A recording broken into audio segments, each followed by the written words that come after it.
Welcome to Kanishka IAS. మనం ఈరోజు BIMSTEC గురించి చర్చిద్దాం. బిమ్స్టెక్ అంటే ముందు దాని అబ్రివేషన్ చెప్పిన తర్వాత ఇన్ డీటెయిల్గా దానిలోకి వెళ్దాం. బిమ్స్టెక్ అనగా bay of Bengal initiative for multi sectoral technical economic cooperation అనేది దీని యొక్క డెఫినేషన్.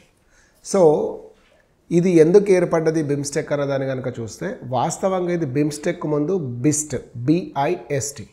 బిస్ట్ అంటే బంగ్లాదేశ్, ఇండియా, శ్రీలంక, థాయిలాండ్ అనే 4 దేశాల కూటమి ఇది ఎకనామిక్ కోఆపరేషన్ కోసం ఏర్పడి ఉండే.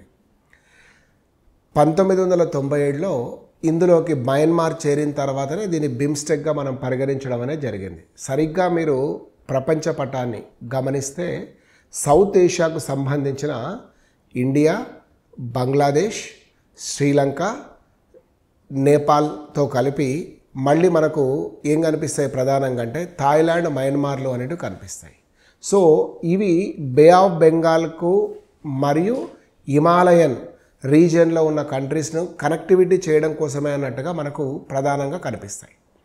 మనకు యాక్చువల్గా ఇండియన్ గవర్నమెంట్ ఒక పాలసీ ఉండే 1991 నుంచి లుక్ ఈస్ట్ పాలసీ అనేది తీసుకున్నాం. లుక్ ఈస్ట్ పాలసీలో భాగంగా ఆగ్నేయ ఆసియా దేశాలలో డెవలప్ అయిన కంట్రీస్ అయిన ముఖ్యంగా సౌత్ కొరియా, మలేషియా, ఇండోనేషియా వంటి దేశాలతోటి మనం వర్తక సంబంధాలను డెవలప్ చేయడమే ప్రధానమైంది. ముఖ్యంగా వాళ్ళ టెక్నాలజీ చాలా అడ్వాన్స్ ఉంది. మీరు రోజు ఇండియాలో కనుక చూస్తే కొరియాకు సంబంధించిన అనేక కార్ల కంపెనీలు కనిపిస్తాయి. ఎగ్జాంపుల్ హుందాయ్ లాంటివి కూడా తీసుకోవచ్చు మనం ఒక మచ్చుక. అదేవిధంగా గంగా అండ్ మెకాంగ్ అన్నాం. మెకాంగ్ అనేది ఆగ్నేయ ఆసియా దేశాలలో ఇది ఇంటర్నేషనల్ రివర్గా చెప్పవచ్చు. అంటే గంగా, మెకాంగ్ రెండు కూడా కల్చరల్లీ చాలా పాత అంటే పురాతనమైన సివిలైజేషన్ కలిగి ఉన్నవి అనే ఉద్దేశంతో తీసుకున్నాం. ఆ సందర్భంలో ప్రధానంగా ఈ బిమ్స్టెక్ యొక్క ఉద్దేశం ఏంటంటే ఇది ఈ సబ్ రీజియన్లోనే వర్తక వాణిజ్యాలు పెంపొందించడంతో పాటుగా లోకల్ కరెన్సీని వినియోగించాలి అన్నది ఒకటి. దాంతోపాటుగా తరచుగా వచ్చే ఈ యొక్క డిజాస్టర్స్, ముఖ్యంగా సునామీ వంటి వాటి యొక్క సమాచారాన్ని తీసుకోవడం కోసం కానీ మొదలైన ప్రధానమైన ఉద్దేశంతో ఏర్పడ్డది అని తెలుసుకోవచ్చు. దీని మొదటి సమావేశం శ్రీలంకలో జరిగిన తర్వాత కాలానికి వచ్చే వరకు అంటే లాస్ట్ సమిట్ అనేది మనకు ఈ యొక్క ఇండియాలో, ఇప్పుడు థాయిలాండ్లో జరిగింది. నెక్స్ట్ సమావేశం అనేది మనకు బంగ్లాదేశ్లో జరగబోతుంది అనేది మనం చూసాం.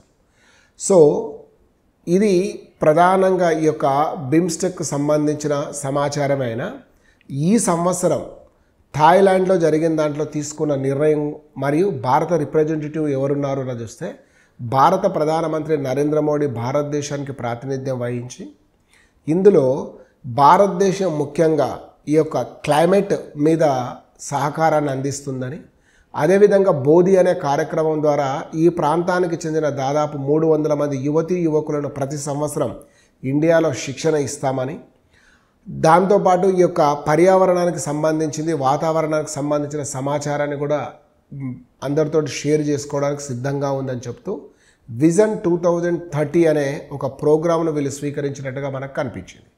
సో ఈ సమావేశాలు ఏప్రిల్ 4-5 జరిగిన తర్వాత నిన్నే సమావేశ అనంతరం భారత ప్రధాని శ్రీలంకలో కూడా పర్యటిస్తున్నట్టుగా చూసాం. శ్రీలంకలో కూడా నూతన ప్రభుత్వం ఏర్పడిన తర్వాత భారత ప్రధాని పర్యటించడం ఇదే తొలిసారి అని మనం చెప్పుకోవచ్చు. దానికి సంబంధించిన ఫర్దర్ అప్డేట్స్ అనేవి మనం శ్రీలంక పర్యటనలో భాగంగా చూద్దాం. Thank you all. Will meet in another video.